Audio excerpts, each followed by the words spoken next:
ดีนุ่งส่งซ่า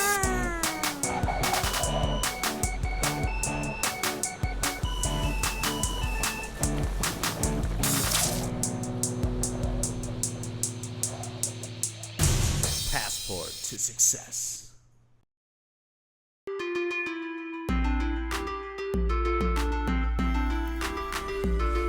การก้าเกี่ยมพักไข่และอาหารประเภทแป้ง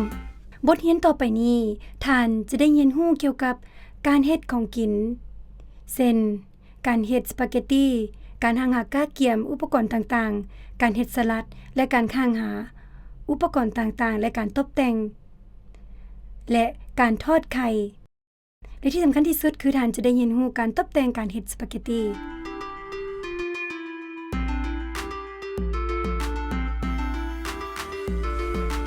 การก้าเกี่ยมผักต่างๆและอยู่ในการเฮ็ดอาหารดังกล่าวนี้ก็ได้นำใส่ผักหลายชนิดเช่น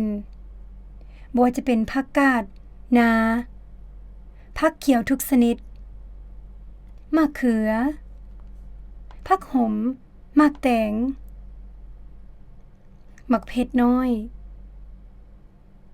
หัวสิงไข่มะเกล็นใบขี้หูดกระเทียมมะเขือใหญ่หัวกะหล่ำเห็ดหัวกะลดผักกาดเขียวและประเครื่องเป็ดของดองต่างๆ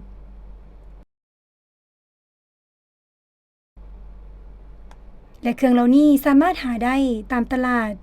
และต้องนำใส่เข้าในการเฮ็ดอาหารหลายอย่างยิ่งโดยเฉพาะอาหารที่ในกระป๋องเช่นมักเผ็ดดองหน่อไม้ดองมักเล่นแกนสาลีและอื่น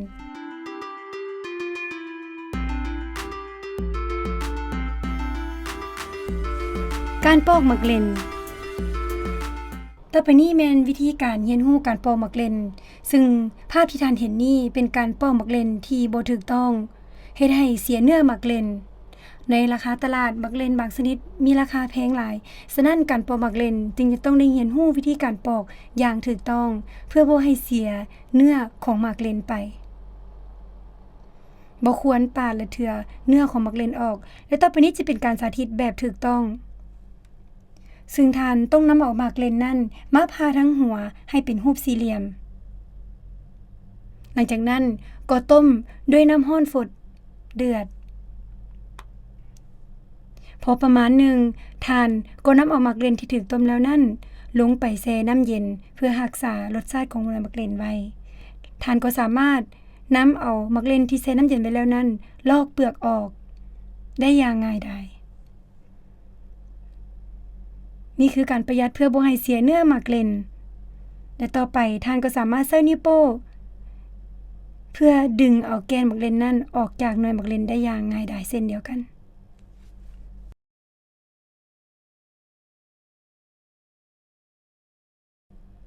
และนี่ก็เป็นเพียงวิธีที่ง่ายที่สุดในการที่ท่านจะสามารถรักษาเนื้อมักเล่นไว้ได้อย่างสวยงาม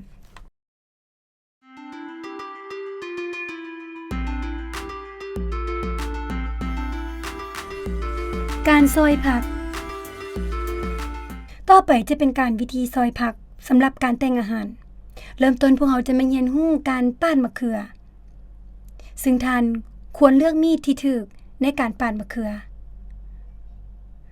เพราะถ้าท่านใช้มีดบ่คมจะให้มะเขือออกมาบ่งามท่านต้องใช้มีดที่มีปลายแหลมและคมวางมือให้เป็นเส้นโค้งแล้วจึงใช้ปลายมีดนั้นเพื่อปาดลงไปตามลักษณะที่ท่านต้องการท่านสามารถกำหนดความหนาบางได้ขึ้นนำความต้องการของท่านต่อไปจะเป็นการปาดผักบัวในหลายลักษณะท่านสามารถใช้ปลายมีดเพื่อปาดผักบัวให้เป็นตอนยาวๆแล้วฝานให้เป็นสั้นๆเพื่อให้ได้ลักษณะผักบัวที่เป็นตอนมุนๆสุดแล้วแต่เมนูอาหารท่านต้องการเพียงเท่านี้ท่านก็สามารถได้ผักบัวที่เป็นเม็ดๆอีกวิธีหนึ่งคือท่าน พียงฝานผักบัวหั่นออกเป็น4ตอนท่านก็สามารถซอยเป็นตอนบางๆก็ได้เม็ดใหญ่ขึ้นหรืออีกวิธีหนึ่งก็คือทานฝานด้วยคมแห้งที่ซ่าลงแล้วก็ใช้ระยะห่างท่านก็จะได้เม็ดผักบัวที่ใหญ่ขึ้นหรือท่านสามารถตกแต่งด้วยเป็นเส้นโค้งหรือเป็นวงแหวนซึ่งท่านสามารถแตกผักบัวออกเป็นหลายๆเส้นเพียงเท่านี้ท่านก็ได้เส้นวงแหวนผักบัวต่อไปจะเป็นการปาดหัวกะรด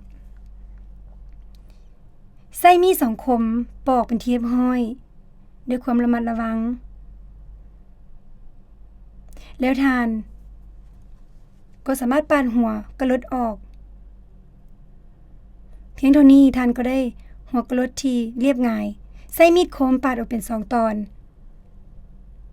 ตอนนี้ท่านสามารถแต่งตามความต้องการของท่านบ่ว่าจะเป็นการซอยในลักษณะตอนหนา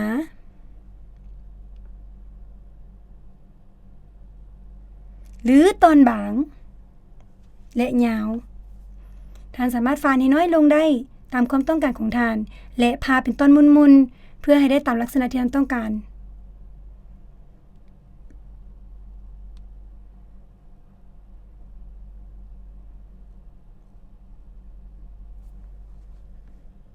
อีกวิธีหนึ่งท่านก็สามารถใช้มีดนั่นเพื่อปาดตอนกะรดนั้นออกเป็นสามเหลี่ยมเพื่อตกแต่งให้ได้เป็นตอนที่ใหญ่กว่าท่านสามารถย่ำได้เพียงเท่านี้ท่านก็สามารถได้รูปแบบตกแต่งที่หลากหลายและอีกท้ายสุดเนาะในการปาดหัวกะรดท่านก็สามารถตกแต่งให้สวยงามด้วยการปาดเป็นใบไม้เพื่อตกแต่งถ้วยอาหารของท่านได้อย่างสวยสดงดงามผักทุกชนิดสามารถใช้ได้ในการตกแต่งอาหารซึ่งต่อไปท่านจะได้เรียนรู้การปาดหมักซูใช้มีดสองคมเพื่อปอกเปลือกหมักซูออกพยายามใช้มีดน้อยๆเพื่อปาดเอาเปลือกที่ออกตามซอกหลีก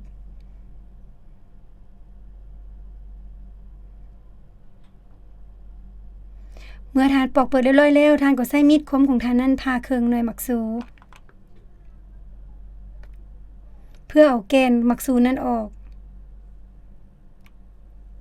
การปาดหมักซูก็มีหลายวิธีด้วยกัน 1. ท่านสามารถปาดเป็นตอนยาวๆแล้วฝานเป็นตอนมุนๆน้อยๆได้ตามความต้องการของท่าน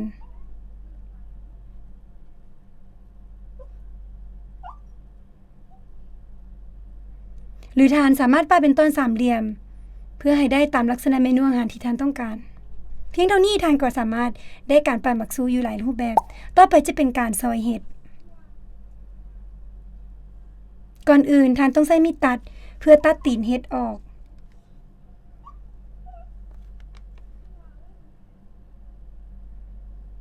เท่านี้ท่านก็ได้เห็ดที่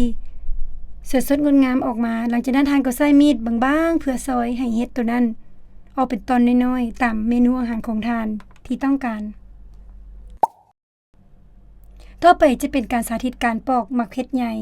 ก่อนอื่นท่านต้องเอาใจใส่ของมันออกใส่ปลายมีดเพื่อปาดเอาหน่อยด้านในของหมักเห็ดออกแล้วใส่ปลายมีดนั่นเพื่อปาดตามลักษณะที่ท่านต้องการท่านสามารถปาดเป็นตอนยาวๆแล้วหั่นหรือว่าปาดเป็นตอนน้อยๆตามความต้องการ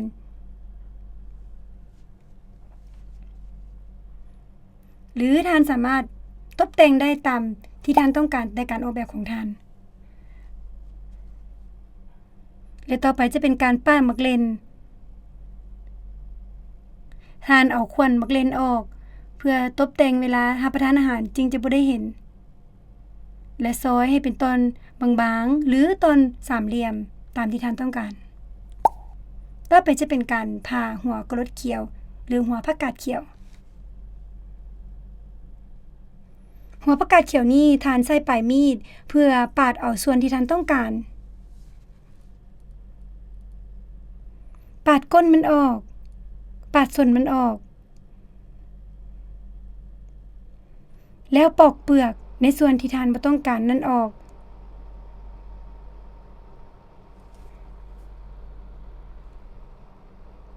และท่านสามารถตกแต่งหรือฝานเป็นต้นบางๆได้ตามขนาดที่ท่านต้องการและนี่คือวิธีการปาดหมักถั่ว ทานใส่ปลายมีดแล้วฝานตามขนาดความยาวที่ท่านต้องการและนี่คือวิธีการแกะหมักกระเทียมผักกระเทียมเป็นผักที่จะต้องได้มีการระมัดระวังบ่ควรปอกตั้งแต่ปลายของมันทานควรปาดหัวของมันลงไปหาปลายนี่คือวิธีที่ถูกต้องและใส่ปลายมีดเพื่อค่อยๆฝานหัวกระเทียมตามความบางหรือความหนาและทานสามารถฝานตามลักษณะที่ทานต้องการบ่ว่าจะเป็นตอนที่ใหญ่และตอนที่มุนน้อยๆเพียงเท่านี้ทานก็สามารถปั่นกระเทียมได้ตามลักษณะที่ทานต้องการได้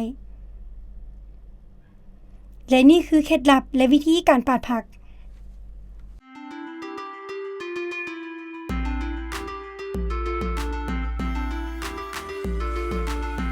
การคั่วผัก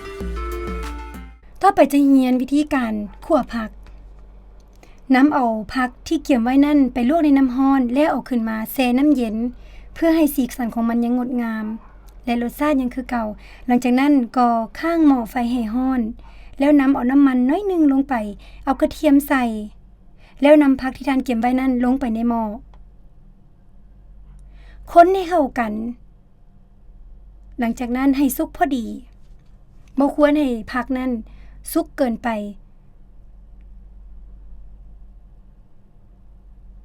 พอได้เรียบร้อยแล้วทานก็เอาเครื่องปรุงที่ทานต้องการนั้นใส่ลงไปแล้วคนให้เข้ากันหลังจากนั้นทานก็สามารถเอาอาหารของทานนั้นลงจานเพื่อตกแต่งได้อย่างสวยสดงดงาม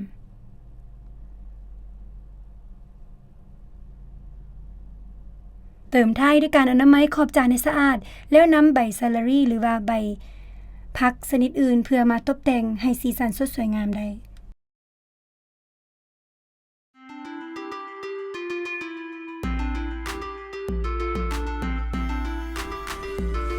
การเฮ็ดสลัด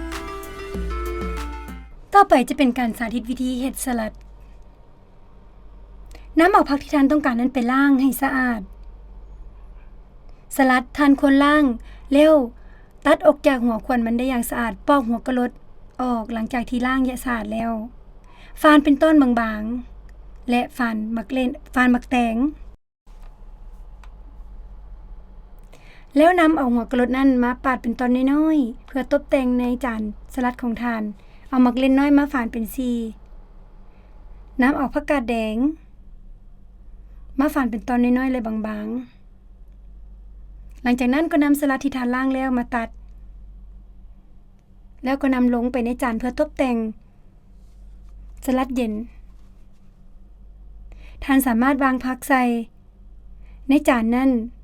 ตามมาตราส่วนของจานและก็สามารถตกแต่งได้ตามความต้องการของทาน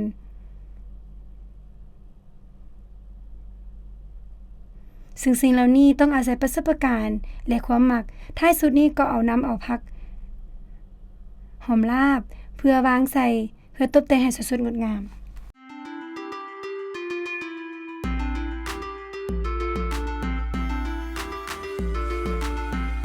การปิ้งผักก่อนอื่นท่านต้องปาดมะเขือเป็นตอนใหญ่ๆจากนั้นก็ปาดก้นมะเขือออกปาดปลายมะเขือออกแล้วผ่าครึ่ง